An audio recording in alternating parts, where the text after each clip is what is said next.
This exercise is called a bird dog exercise, and it's one that you may have seen a lot around the internet. So I'm going to show you some good and bad form as well as regressions and progressions today to make it harder or easier based upon your tolerances. Now, I think the bird dog is a fantastic exercise, but I think it's oftentimes abused based upon simple mechanics so we can understand about the spine and hip. And so the first thing I would probably do is I would find kind of your happy spine position. Go up, go down, and it's going to be somewhere in the middle here that you're probably going to feel the best and least awkward with. This is basically the point that you keep throughout the entire exercise. It's almost like if a little jockey was sitting on your back, you would probably keep him there without like bucking him off at any point. The next thing we'll do is we're going to create pressure into where our fingers would be here, outward, which is not necessarily bracing. But keep in mind that some people may actually need to brace and stiffen up when they do it. Hard to tell unless we knew your actual situation and see how you responded when we did it. So we're going to go just like so.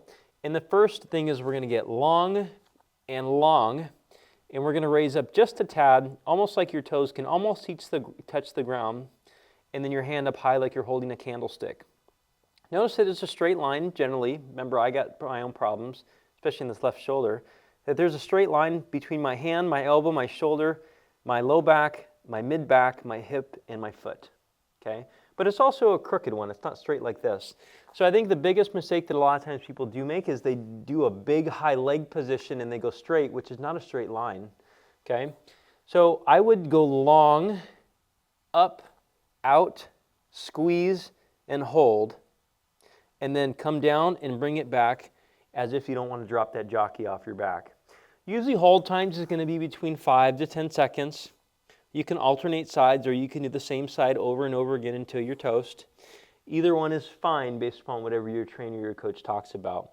Now my preference is just to get the work done all at once. So I would rather do one side, 5-10 second hold, slow on the way down, bring it on back, 3, 2, 1, out again, up and hold, and so on. Okay, I would go to the point of like pretty exhausted, use about 70-80% of your effort, 30 seconds break, and then do the same side again. Or you can alternate sides, and that's part of your break as well. Now the other things we can do to regress this a little bit are to change some tension. And so, or decrease appendages as well. So we'll start with the appendages first. So if you can't do this, don't do that because it hurts. So you can actually go here and raise up and hold it for the 5 to 10 and down and so on.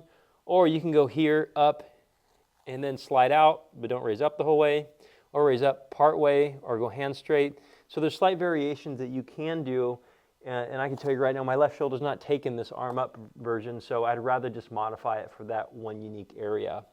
Okay. Other things you can do too is if your wrists don't take this, is you can go on your elbows. And it's going to be here, and now the line changes, so it's going to be up a little bit, and it's going to be kind of straight-ish and slightly up. Okay, this is not a common one that we do. Usually people's wrists are pretty favorable with doing this. Or you can bundle up a mat like so, and then put your palm kind of on the edge, and then it decreases the steepness of the angle to the ground. And that's one easy way to do it. Okay, so now once we've kind of gotten that under control, we can add tension to the scenario, which is an advancement of it, but also it accelerates the results too. I would prefer that people actually do it with a lot of tension if they can in the beginning, because there's no point in doing an exercise which is too easy for you for a long time if it doesn't get the results. So I'm going to flip around here, and I think my camera B is going to catch this better than the main camera. But I'm going to put my foot actually on the wall, and so you can probably see the molding on the wall. So I'm going to slide out just like so, put my toes on the molding, so I'm probably at that same height that I was at. And then if I had a credit card underneath my heel, I'm going to try to imprint the credit card into the drywall, and then down, and then return. Now, we can also add the arm into the scenario too by squeezing a candlestick and then pushing the drywall into the wall, the credit card in the wall. So combined, we call this tension.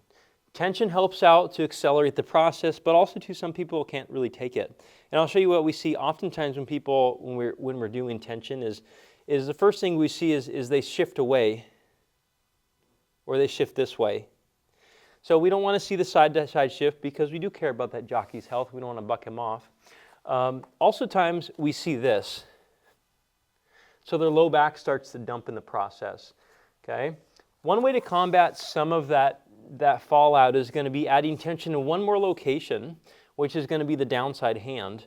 So it's going to be drywall, candlestick, push your hand through the floor, which will elevate some of the other parts, which helps out with all the other tension and support systems. So the Birddog is an excellent exercise, but a lot of times, again, people do it poorly and they feel worse after the fact, which is not necessarily helpful. Ideally, you should feel it all on the back side of your hip, a lot of glute activity. You should also feel it in parts of your shoulder and your arm. Now, if you're struggling with this, reach out to us. We'd love to show you. We have virtual and in-person services. And if you are a client of ours already and you've been instructed to do the Birddog, just do the version that your trainer talked about. Okay? They're making things unique to you. This is just all the different versions that we've used over time.